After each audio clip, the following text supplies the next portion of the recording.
Palakurthi MLA యశస్విని రెడ్డి కొన్ని రోజులుగా కనిపించడం లేదు. కల్లాల్లో రైతుల ధాన్యం ఓవైపు ఎండల తీవ్రతతో జనం అల్లాడుతున్నారు. నియోజకవర్గంలో ఉండి ప్రజల సమస్యలు పరిష్కరించాల్సిన ఎమ్మెల్యే యశస్విని రెడ్డి జాడేది?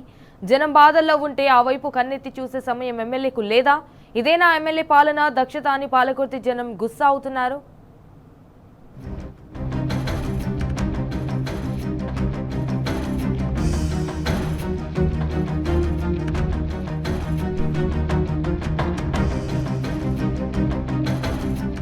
పాలకుర్తి ఎమ్మెల్యే యశస్విని రెడ్డి నియోజకవర్గానికి టూరిస్టు ఎమ్మెల్యేగా మారారు. అసెంబ్లీలో తన కర్తవ్యాన్ని అంతఃకరణ శుద్ధితో చేస్తానని ప్రమాణం చేసి ఆ మాటే మర్చిపోయారు. ప్రజల ఇబ్బందులను గాలికొదిలేశారు. 25 రోజుల క్రితం వెకేషన్ కోసం అమెరికా వెళ్లిన ఎమ్మెల్యే ఇప్పటికీ పత్తాలేరు.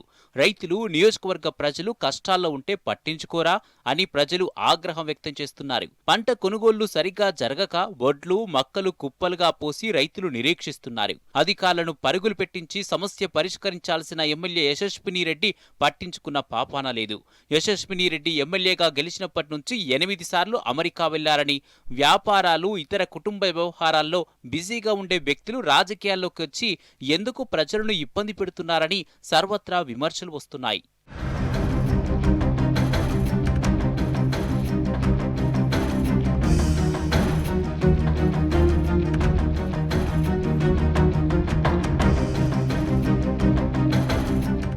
ప్రజల కష్టసుఖాల్లో ఎమ్మెల్యే యశస్విని రెడ్డి పాలు పంచుకోవాలి.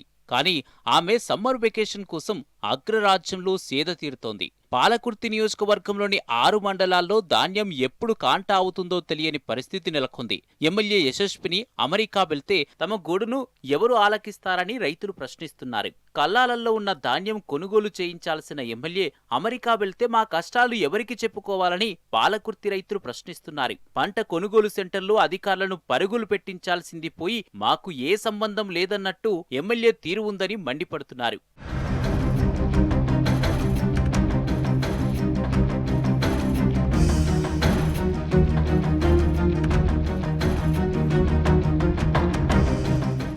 వెకేషన్ పేరుతో ఎమ్మెల్యే యశస్విని రెడ్డి అమెరికా వెళ్లి బిజీగా ఉంటున్నారు.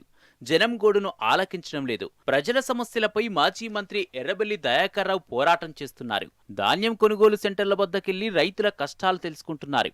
గన్ని బ్యాగులు ఎప్పుడొస్తాయి, మార్కెట్ యార్డు నుంచి ధాన్యం ఎప్పుడు తీసుకెళ్తారు, లారీలను త్వరగా పంపాలని జిల్లా అధికారులతో మాట్లాడారు. రైతుల ఇబ్బందులను తెలుసుకొని సమస్యలపై అలుపెరగకుండా పోరాడుతున్నారు.